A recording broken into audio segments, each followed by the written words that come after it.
ചെയ്യുന്നു നിന്നടിയാർ തിരുനാമത്തിനാദരവാ. വന്ദനം യേശുപരാ, നിനക്കെന്നും വന്ദനം യേശുപരാ. വന്ദനം ചെയ്യുന്നു നിന്നടിയാർ തിരുനാമത്തിനാദരവാ.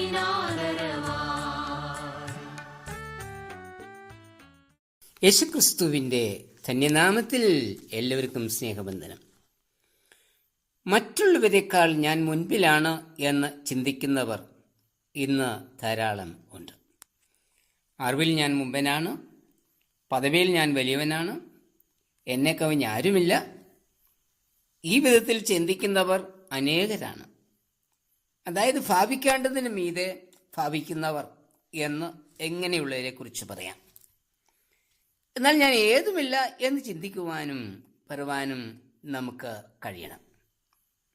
അപ്പോഴാണ് ദൈവ അനുഗ്രഹം നാം പ്രാപിക്കുന്നത്. ശിമോൻ പത്രോസ് ഈ വിധത്തിൽ ചിന്തിച്ചതായി ലൂക്കോസ് 5-8 വാക്യത്തിൽ രേഖപ്പെടുത്തിയിരിക്കുന്നു. ശിമോൻ പത്രോസ് പറയുന്നത്, കർത്താവേ, ഞാൻ പാപിയായ മനുഷ്യനാവുകൊണ്ട് എന്നെ വിട്ടു പോകണമേ എന്നാണ്. തൻ്റെ പാപത്തെ സമ്മതിക്കുന്ന പത്രോസ് ഈ വിധത്തിൽ പറയുവാൻ തക്കവണ്ണം പത്രോസിനെ കൊണ്ടെത്തിച്ച ഒരു സംഭവം ലൂക്കോസ് 5-1 മുതലുള്ള വാക്യങ്ങളിൽ രേഖപ്പെടുത്തിയിട്ടുണ്ട്. പാരമ്പര്യമായി മീൻപിടുത്തക്കാരാണ് പത്രോസും യാക്കോബും യോഹന്നാനും. കടലിലെ ആഴങ്ങളെക്കുറിച്ചും മീൻ ലഭിക്കുന്ന സ്ഥലത്തെക്കുറിച്ചും ഒക്കെ വ്യക്തമായി അവർക്കറിയാം. തലേരാത്രിയിലെ മീൻപിടുത്തം അമ്പേ പരാജയമായിരുന്നു. ഉറക്കളിച്ച് കഠിനാധ്വാനം ചെയ്തിട്ട് ഒന്നും കിട്ടിയില്ല. വല ആഴത്തിലേക്ക് ഇറക്കുവാൻ പറഞ്ഞ കർത്താവിനോട് ശിമോൻ പറയുന്ന വാക്കുകളിൽ കൂടി നമുക്കത് മനസ്സിലാക്കാൻ കഴിയും. നാഥാ, ഞങ്ങൾ രാത്രി മുഴുവൻ അധ്വാനിച്ചിട്ടും ഒന്നും കിട്ടിയില്ല. 5 വാക്യം. ശിമോൻ പറയുന്നത്, ഇവിടെ ഒരു മീൻ പോലുമില്ല, എങ്കിലും നിന്റെ വാക്കിന് വലയിറക്കാം. വല വലിക്കുമ്പോൾ എങ്കിലും ഇവിടെ ഒന്നുമില്ലായിരുന്നുവെന്ന് നീ മനസ്സിലാക്കുമല്ലോ. ആ ഭാവത്തോടെ ശിമോൻ വലയിറക്കിയത്. എന്നാൽ വല വലിച്ചപ്പോൾ ഒരു മീൻ പോലും ഇല്ലാതിരുന്നിടത്ത് പെരുത്ത മീൻകൂട്ടം. പടക് രണ്ടും മുങ്ങുമാറാകുവോളം മീൻ ലഭിച്ചുവെന്ന 7 വാക്യത്തിൽ പറയുന്നത്. പെരുത്ത മീൻകൂട്ടം കണ്ട പത്രോസ് ഒരു കാര്യം ബോധ്യമായി, യേശുവിൻ്റെ മുൻപിൽ ഞാൻ ഏതുമില്ല എന്ന്. അവൻ യേശുവിൻ്റെ മുൻപിൽ മുട്ടുകുത്തി പറയുന്നത്, കർത്താവേ, ഞാൻ പാപിയായ മനുഷ്യനാവുകൊണ്ട് എന്നെ വിട്ടുപോകണമേ. യേശുവിൻ്റെ മഹത്വത്തിന് മുൻപിൽ, ആ വലിയ ശക്തിയുടെ മുൻപിൽ തൻ്റെ കുറവുകളെ പത്രോസ് മനസ്സിലാക്കി. കുറവുകളെ സംബന്ധിച്ച പത്രോസിനെ കർത്താവ് അനുഗ്രഹിച്ചു പറയുന്നത്, ഭയപ്പെടേണ്ട, ഇന്നു മുതൽ നീ മനുഷ്യരെ പിടിക്കുന്നവരാകും. 5-10 വാക്യം. സദൃശവാക്യം 29-23 പറയുന്നത്, മനുഷ്യന്റെ ഗർവം അവനെ താഴ്ത്തിക്കളയും, മനോവിനയം ഉള്ളവനോ മാനം പ്രാപിക്കും.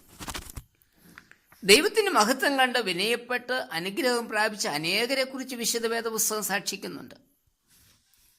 ദൈവിക ദർശനമാണ് തൻ്റെ കുറവുകളെ കാണുവാൻ യെശയ്യാവിനെ സഹായിച്ചത്. ഉയർന്നും പൊങ്ങിയുമുള്ള സിംഹാസനത്തിൽ ദൈവത്തിന് മഹത്വം ദർശിച്ച് യെശയ്യാവ് തൻ്റെ കുറവുകളെ കണ്ടു. യെശയ്യാവ് പറയുന്നത്, എനിക്ക് അയ്യോ കഷ്ടം, ഞാൻ നശിച്ചു, ഞാൻ ശുദ്ധിയില്ലാത്ത അധരങ്ങളുള്ള ഒരു മനുഷ്യൻ. യെശയ്യാവ് 5 വാക്യം. കുറവുകൾ സംബന്ധിച്ച് യെശയ്യാവിനെ ശുദ്ധീകരിച്ച് ജനത്തിന്റെ പ്രവാചകനായി യഹോവയായി ദൈവം നിയമിക്കുന്നു. യെശയ്യാവ് 9 വാക്യം.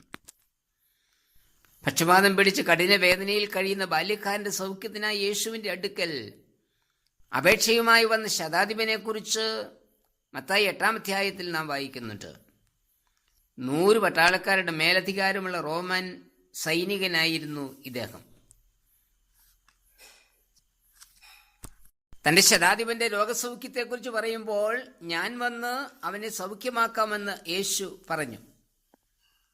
കർത്താവിൻ്റെ മഹത്വം മനസ്സിലാക്കി ശതാധിപൻ പറയുന്നത്, കർത്താവേ, നീ എൻ്റെ പുരയ്ക്കകത്ത് വരുവാൻ ഞാൻ യോഗ്യനല്ല. നീ ഒരു വാക്ക് മാത്രം കൽപ്പിച്ചാൽ എൻ്റെ ബാല്യക്കാരന് സൗഖ്യം വരും. മത്തായി 8 വാക്യം. അയോഗ്യത സംബന്ധിച്ച് ശതാധിപന്റെ വിശ്വാസത്തെ യേശു അഭിനന്ദിച്ചുകൊണ്ട് പറയുന്നത്, ഇസ്രായേൽ കൂടി ഇത്ര വലിയ വിശ്വാസം കണ്ടിട്ടില്ല എന്ന 8-10 വാക്യം.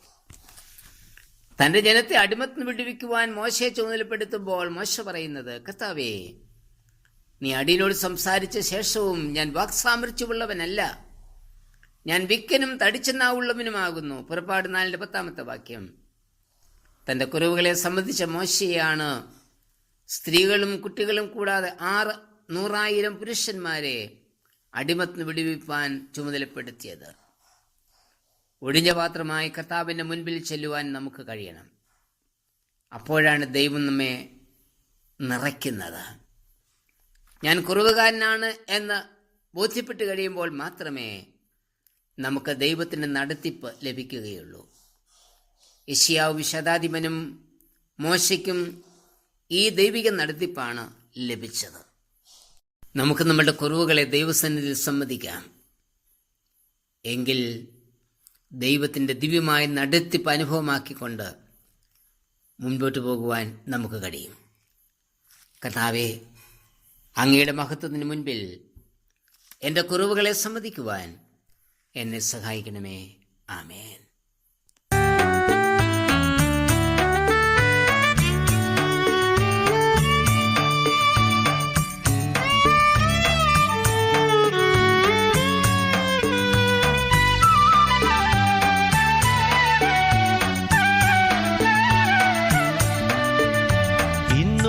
സന്നിധിയിൽ അടിയാർക്കു വന്നു ചേരുവതിനായി തന്ന നിന്നുന്നതമാ കൃപയ്ക്കഭിവന്ദനം ചെയ്തിടുന്നേ. ഇത്ര മഹത്വമുള്ള പദവിയെ ഇപ്പുഴുക്കൾ കരുണാൻ പാത്രതയേതുമില്ല, നിന്റെ കൃപ എത്ര വിചിത്രമാകോ.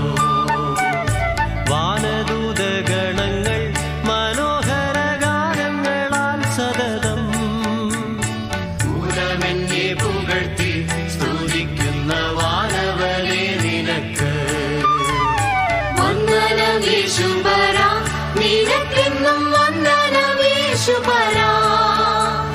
വന്ദനം ചെയ്യുന്നു നിന്നടിയാർ തിരുനാമത്തിനാദരവാ.